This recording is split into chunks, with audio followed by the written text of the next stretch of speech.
Three. All right, everybody, thanks for joining us.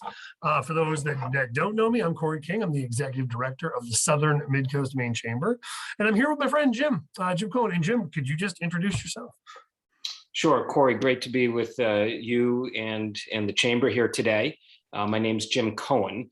I'm a partner with the law firm Verrill Dana. In fact, I just hit 30 years of practice a week and a half ago, which is still shocking to me. But in the course of my practice, the work in the energy industry is something that I have done extensively. So I know we're here today to talk about a ballot question. And I'm going to say a little bit more about myself.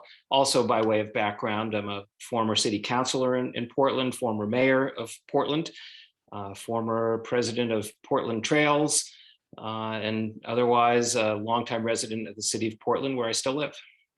Awesome. And yeah, I asked Jim to be on here, and we're going to be real upfront with Jim's background and his biography. But I met Jim, I don't know, 5 or 10 years ago through some statewide conversations, and I've seen Jim present several times. And Jim is someone that I trust, and it's someone that I go to. There's a phrase that I love that says, if you're smart, surround yourself with smart people who disagree with you.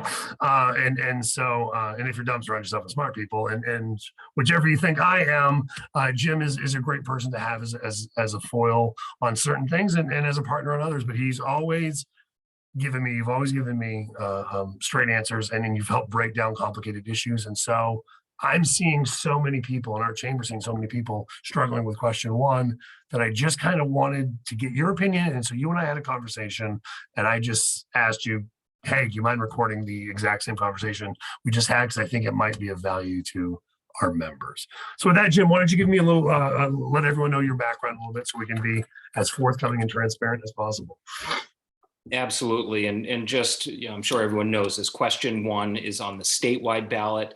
It's a ballot question that would ask the voters of Maine what they think of certain electric transmission projects. It combines several aspects. It's aimed at stopping a corridor in Western Maine that would deliver hydroelectric power from Canada into the New England region.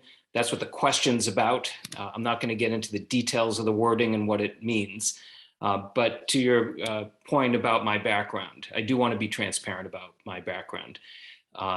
As I said, I've worked on energy issues for 30 years. Over the course of 30 years, I have represented electric companies, predominantly Maine, Bangor Hydro, predecessors of Versant Power. I do not represent Versant Power right now. I do not represent Central Maine Power, but I do represent them on one issue, and that is the parent company of CMP, Avangrid. I represent them on the subject of whether or not the state of Maine should take over CMP and Versant Power. It's limited to that issue. Otherwise, I represent solar developers, I represent consumers of electricity and others, and I'm frequently adverse to Central Maine Power in those issues. And then otherwise, I've been somebody who's been around the Energy and Utilities Committee of the legislature for over 2 decades. And I've followed this issue of the corridor very closely. One of my partners represented the governor's office on this issue. He now works for the governor. I did not work on that issue. So my opinions about the corridor are mostly framed by my own experiences and not any work that I'm doing. In fact, I've kept a very low profile on this issue as a result of that background. But I'm happy to talk with you here this afternoon about this issue. Oh, Jim, and thank you for doing that, because I know you have kind of avoided it, but just so everyone is super duper clear, the main there is a bill about taking over the power for Maine, taking over CMP and having the government take it over. That's an issue that is still in the legislature. So just to be clear, like, you have nothing to do with this issue. But I think it's important to get it out there. But I also think it's important that you have 30 years of experience in the energy field, and that's where I think you can help lay this out a little bit. So when we spoke earlier, you had mentioned kind of looking at this 2 ways, economically and environmentally. And so I'm just going to give you the floor and have you lay that out if you could. Great. Thanks, Cory. And over the last year or so, I've had many conversations with friends and family members about question one, and I've shared with them my own analysis. And exactly as you said, part of the analysis is economics, and part of it is environmental. But let's start with the economic piece. So let's start with the law of supply and demand. That when supply goes up, prices go down, and when supply goes down, prices go up. That's how our electricity market works, same way as any other market. Our electricity market is the region of New England. So Maine, being a part of New England, is part of this regional power pool, and the electricity that we use comes from that regional pool. So when we flip a switch in Maine, the electricity itself may very well come from power plants in Massachusetts or Connecticut and New Hampshire. It's really just physics that determines which particular electron ends up at our light switch. The price of that electricity is largely driven by pricing at the regional level. And so if there are constraints in power in Massachusetts, it raises our electric prices. So that brings me to a little bit of a history lesson about supply and demand. And I'm going to go back to 2013. In 2013, the Maine legislature adopted, and the governor, the Maine legislature adopted, and it went into law, a bill called the Omnibus Energy Bill. And that bill combined two pieces. One, additional funding for the Efficiency Maine Trust, and two, an amount of money up to $75 million a year to support more natural gas coming to New England. Why was that important? It was important because a large percentage of the electricity that we consume regionally comes from power plants fueled by natural gas. And on very, very cold days, when that gas is being used for heating, it's not available to the power plants. So those power plants either have a hard time running if there was truly not enough, and the price of electricity goes through the roof on those very cold days because there's not enough supply. It also causes oil plants, which are very polluting, to operate. So the legislature said, let's try to relieve some of that constraint by taking some of our ratepayer money and using it to build infrastructure in Massachusetts or somewhere else in New England to relieve those constraints. That then started a proceeding at the Maine Public Utilities Commission. I was involved in that commission. I was representing one of the pipeline companies that was proposing a solution. And ultimately, my client was successful. We were awarded a bid to expand pipeline to Massachusetts, but it was subject to several conditions. One was that because the whole region wins if that infrastructure was built, and it was Maine ratepayers paying the money, that didn't seem fair to us that we should be paying all that money, and then Massachusetts, Connecticut, and other states would benefit. They'd be free riding on Maine's money. So what the Maine PUC said is, we'll go forward with this, provided that the other states also contribute.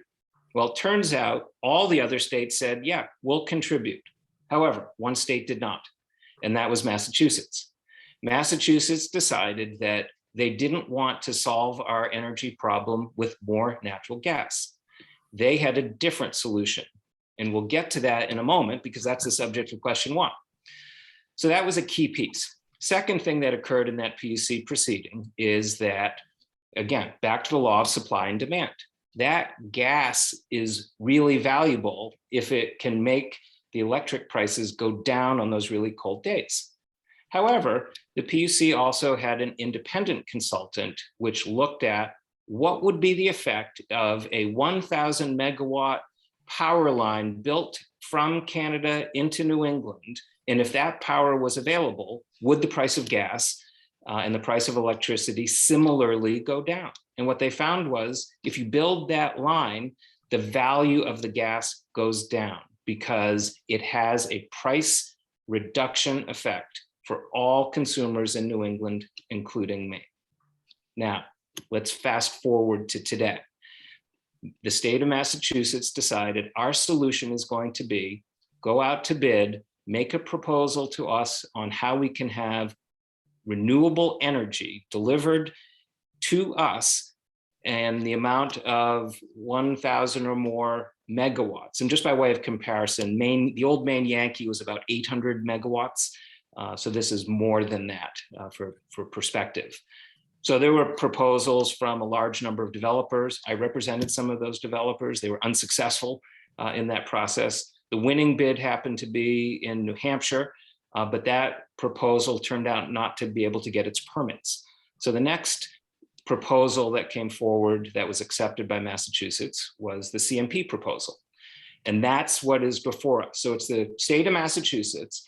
And they said, by the way, we're not going to ask Maine to contribute to that line. We're not going to ask Connecticut or any other state. We're going to pay 100% of the costs. No one else has to, even though all the other states are going to benefit. The exact opposite of what happened in that gas pipeline case of several years ago.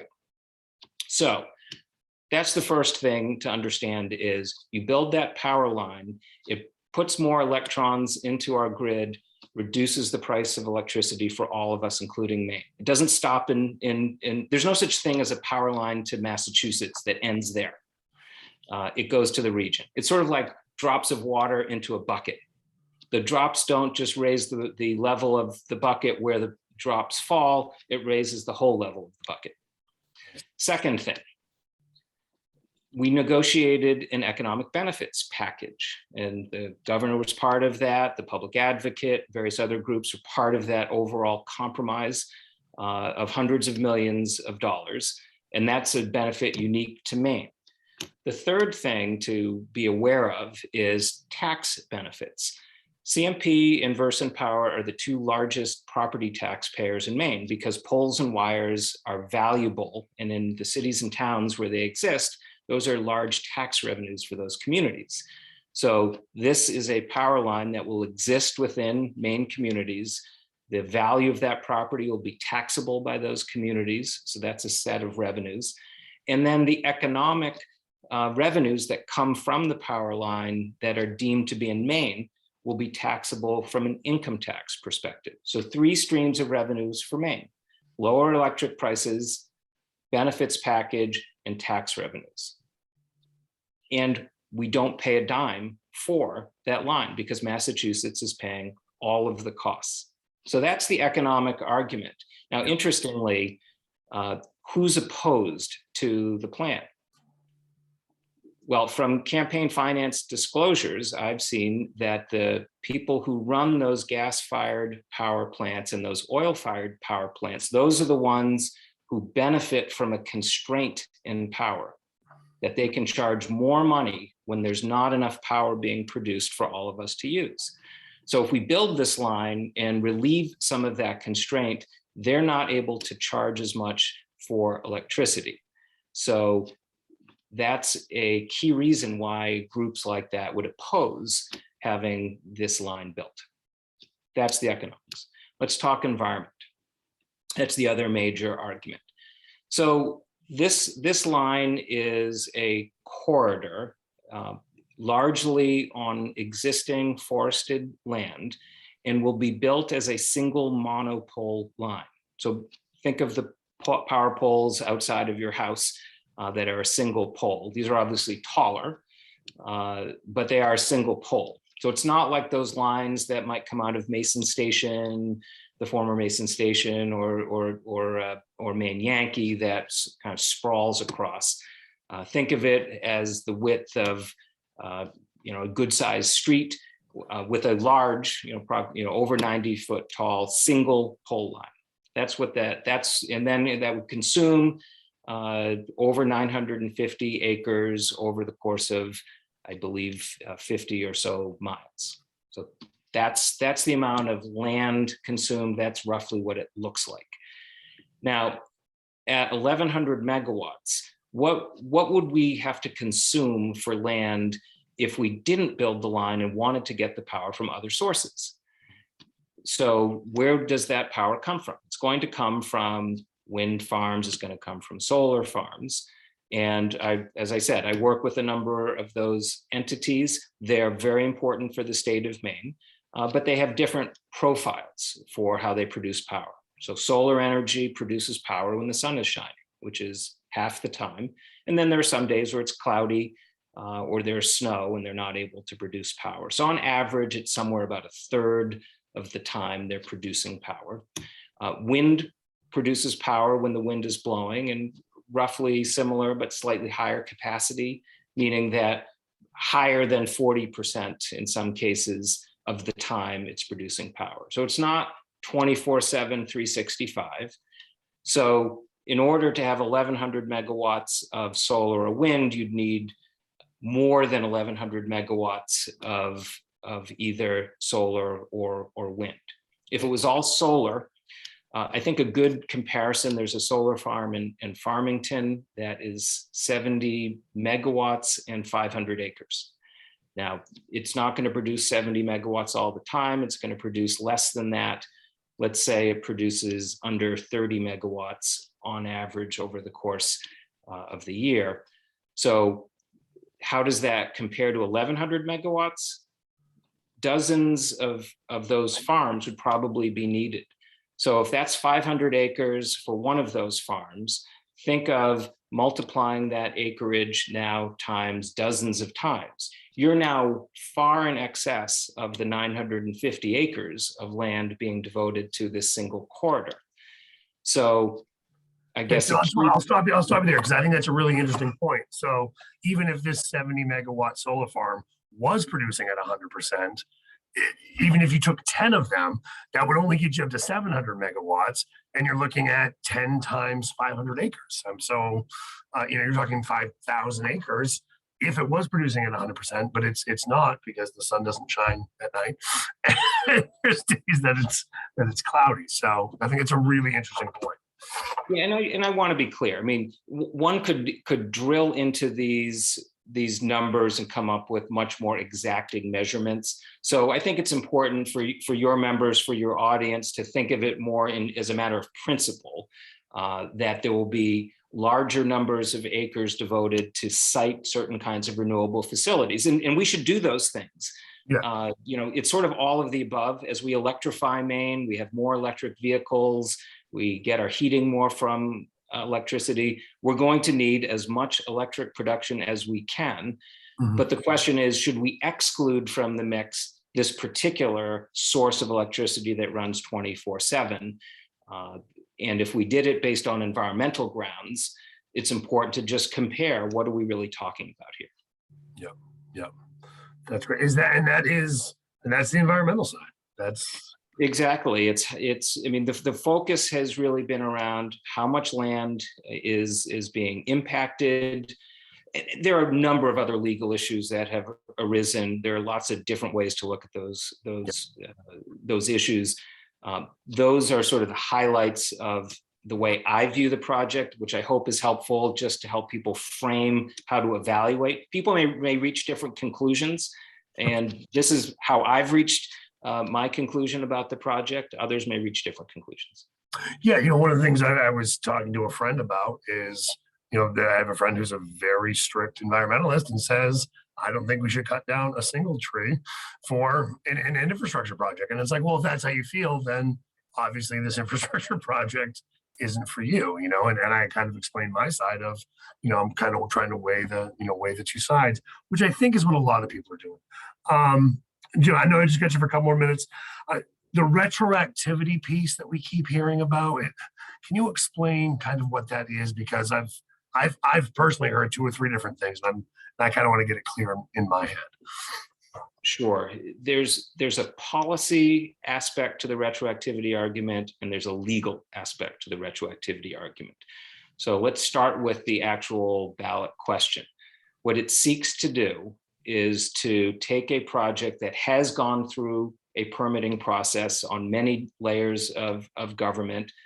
There have been lawsuits testing all of those permits, and ultimately, with the exception of one issue right now, which has to do with the ownership of state land, has met all of those tests.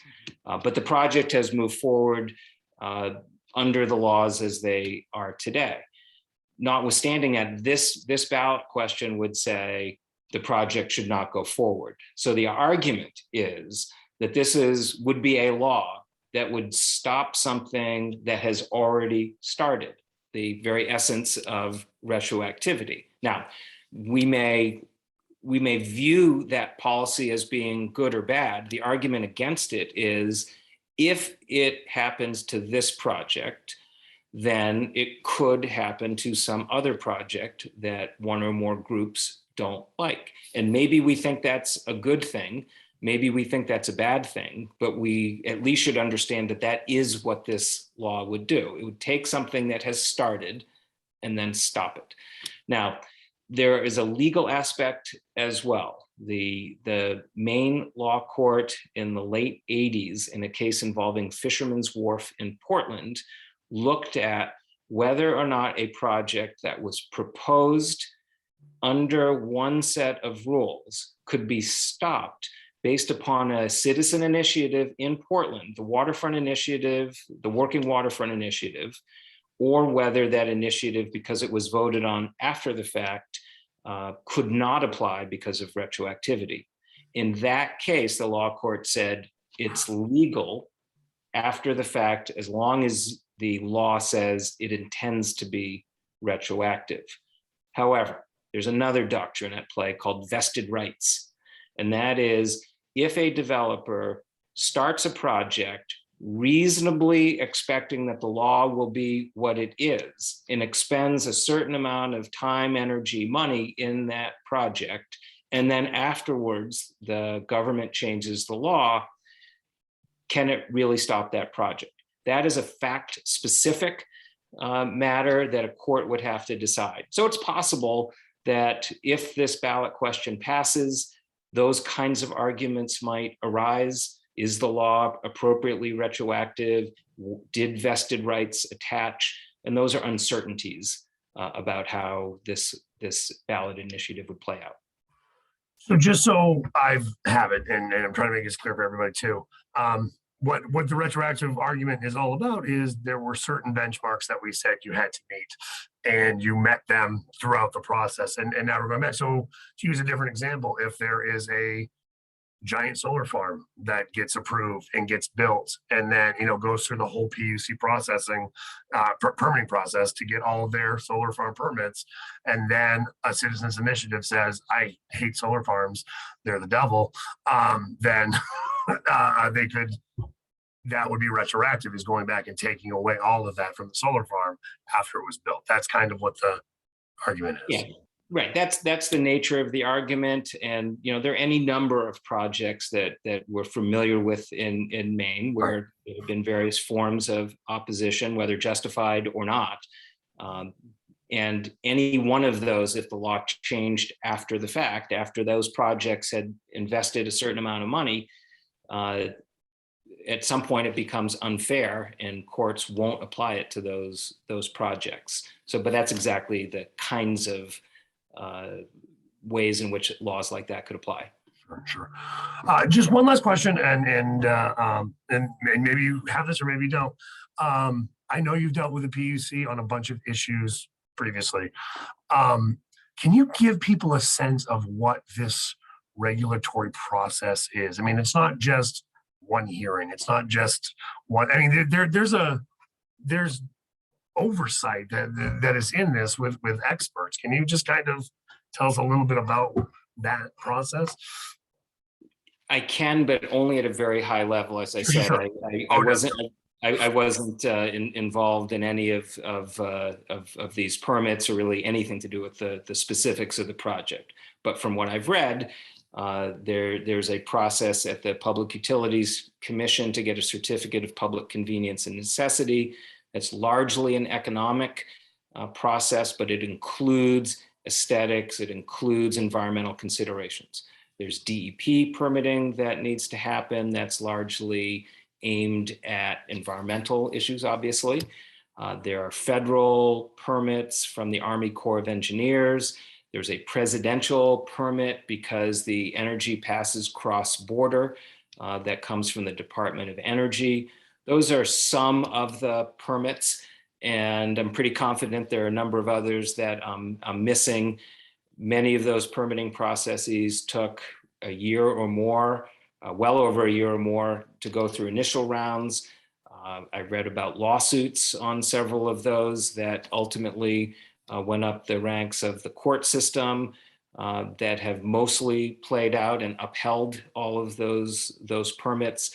And as I said earlier, the only one that I'm aware of that's still pending, and maybe there are others, but I'm certainly aware of the one that has to do with state-owned land and how that gets transferred. That's a very small parcel, I think. From what I've read, I thought I read that it was under 5 acres. I mean, it was a very small parcel. I probably don't know enough to comment more on that, but I think that's true. That is my similar understanding that both our current governor and our prior governor had agreed to sell the land. The question is whether it's a special type of category of land that requires additional legislative approval. And I think that's what's working its way through the courts. Well, Jim, thank you so much for your time. I am for the viewers that are watching, I'm going to embed some things in the video description. So some sources and some links that you can go to, just mostly statements from the governor's office. So you can see what that economic package is and some other things. So Jim, I really appreciate it. Thanks for taking the time, my friend. Thanks, Cory. Pleasure to be here with you this afternoon. All right.